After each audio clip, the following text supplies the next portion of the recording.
we're talking about upekkha, equanimity, and we're practicing equanimity. So if I may ask you, take a moment, close your eyes if you wish. And as you contemplate the word upekkha, the word equanimity, the idea of cultivating and practicing equanimity, what comes to mind? Whether it's a particular word or series of words, or perhaps a particular image. Perhaps it's an association with specific experiences in the body or in the mind.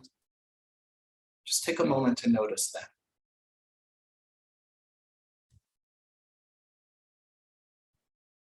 If your eyes have been open, have been closed, you can open them now. So just taking that moment to notice, what's your association already with equanimity? And the challenge in talking about equanimity is the same challenge that we have in talking about so many aspects of the practice, which is we're looking to put words to something that is fundamentally experiential. So our words are at best an approximation of what we're trying to capture and allow ourselves to connect with.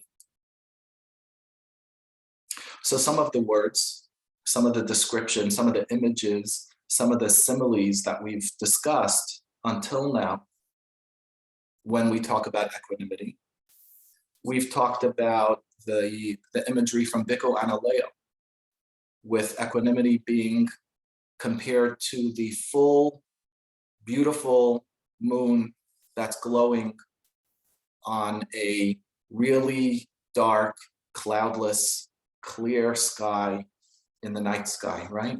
That big, beautiful, cool brightness of the moon, capturing a little bit of the essence of equanimity as being perhaps the groundedness for the other Brahmaviharas. So we've used the word ground or groundedness in association with equanimity. We've also used the word center, equanimity being the space in the middle, the space in the center that holds or that allows the Brahmaviharas, metta and compassion, and karuna and mudita, sympathetic joy, to be able to exist within this space. Equanimity holding these qualities of the Brahmaviharas. I saw recently somebody describe equanimity as being the opposable thumb to the other Brahmaviharas. And that was the imagery that was being used. So, how blessed we are that we have that opposable thumb and that we're able to do so much more with our hands functionally as a result. Some of us relate to equanimity as an anchor, as an anchoring for ourselves and for the Brahmaviharas. The idea of being balanced, equanimity bringing forth balance. Spacious stillness. I think teacher Sharon Salzberg uses that phrase when she tries to define equanimity. Stability, footing. These are all words, images, and ways of trying to bring the point at what we're looking to cultivate. And they're also pointing at the relationship between equanimity and the other three Brahmaviharas. I saw this quote from a 14th century Tibetan master. I'm not sure how to pronounce the name, so I might mangle it. Longchenpa, Longchenpa.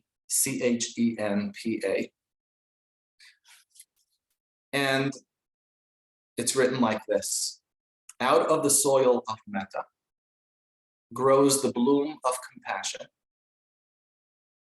to be watered by tears of joy, under the cool shade of equanimity. I'll share that again. Out of the soil of metta grows the bloom of compassion, to be watered by tears of joy under the cool shade of equanimity. And this really captures a very specific image and very specific words to aid us in relating with each of these qualities, each of these heart qualities of the Brahmaviharas. And metta is the soil in which everything grows. And the shade, the protection that equanimity provides enables this growing process, this blooming process to happen.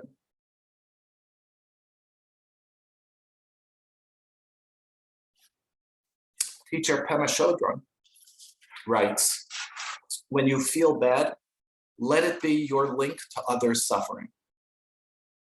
And when you feel good, let it be your link with others' joys. So that there's an interrelatedness between myself and everyone else. And I can enable my own experiences of pain, of challenge, of sorrow, and those of joy to be a doorway, to be a bridge, reinforcing, cultivating this connection with myself and the rest of humanity, the rest of the world. So that the Brahmaviharas are all mutually supportive and dependent with each other. You really don't have one without the other in any sort of a skillful, grounded, certainly sustainable kind of a way. The word interdependence comes to mind, right? There's a quality where they all exist, and yet they all exist in context and in relation with each other. Teacher Jack Kornfield says, a peaceful or an equanimous heart gives birth to love. When love meets suffering, it turns into compassion. And when love meets happiness, it turns to joy.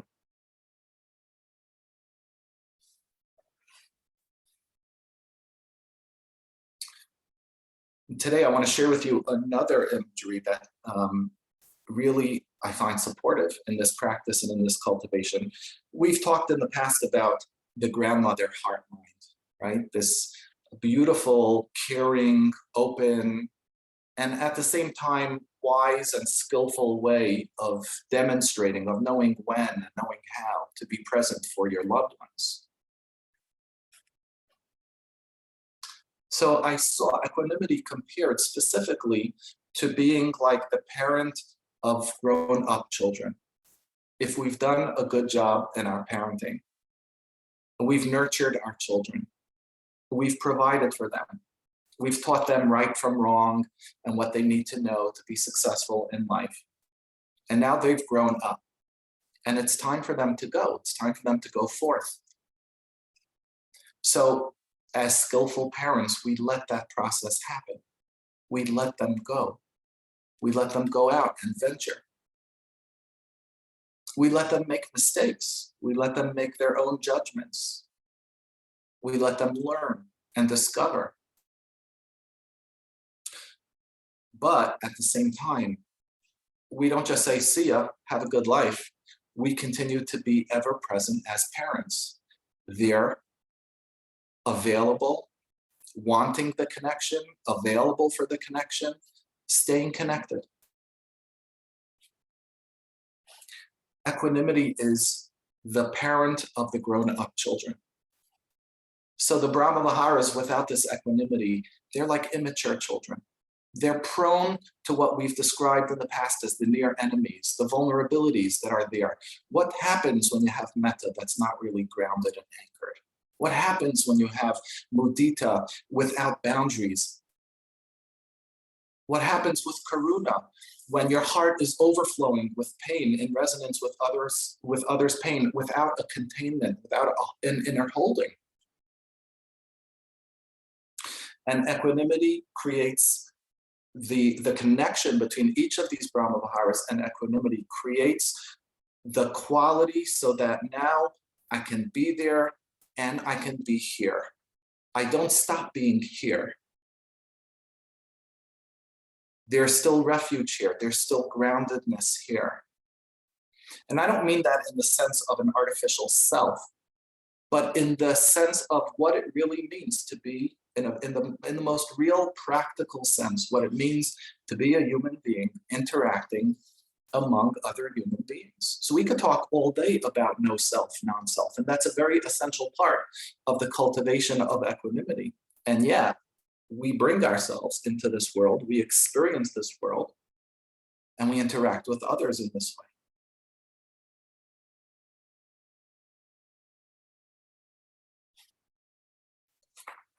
So the practice of equanimity is both a practice on and off the cushion, and it's also a contemplation. It's something that we can really contemplate and allow ourselves to develop insight and wisdom through the contemplation.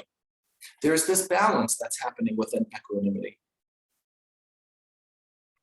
Balance, the balance of caring, connecting, kindness, an open and resonant heart. And then there's also this quality that's very specific with equanimity, very specifically the quality of equanimity, of letting go. When is your stuff, and not my stuff? When is your challenge, and not mine? When is your pain, your pain? When is your opportunity, your opportunity? How do I interplay between these two? Me and you, my caring, your reality. Equanimity brings forth this practice, this contemplation.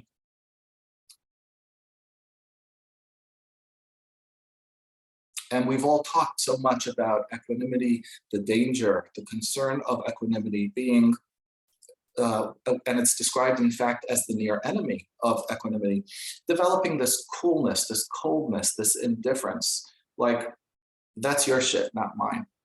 That's not equanimity, right? That's a protectiveness, that's a walled offness that maybe is necessary if we are just in some sort of act of self-preservation, but it isn't equanimity.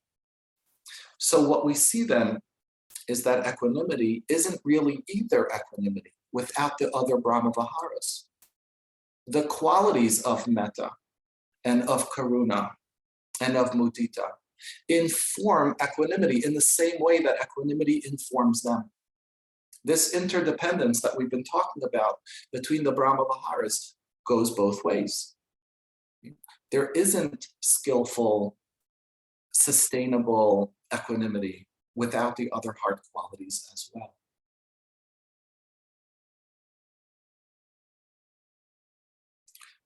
Traditionally, the practice and the cultivation of equanimity begins with a neutral person. And it's interesting to look at with each Brahmavihara what the traditional order of practice, and I think it does vary a little bit based on the specific meditation tradition that we're speaking from. But it's really interesting to see what is the recommended order in the traditional way. Do we start with ourselves in the way that we do with metta? Do we start with a friendly person, somebody that we love and care about? Do we start with a neutral person? And then as we radiate outward from there, what's the order? And there's actually rhyme and reason to that. But I've seen recommended by some teachers that despite the traditional order, to begin the practice of equanimity also with ourselves. And then moving from ourselves to somebody that we have sort of a neutral stance with or a neutral relationship with. So I was thinking that maybe today during our practice, we would play around a little bit with that. So today we'll do that variation from the traditional practice as we're sitting. And maybe tomorrow, when we sit together, we'll do a little bit more of the traditional practice and just seeing what it feels like. What do we encounter within us? What feels supportive? What enables us to connect more deeply, both within our own heartfulness and the interconnected quality of myself and others, myself and the world. Okay. So thank you. Thank you for your kind attention.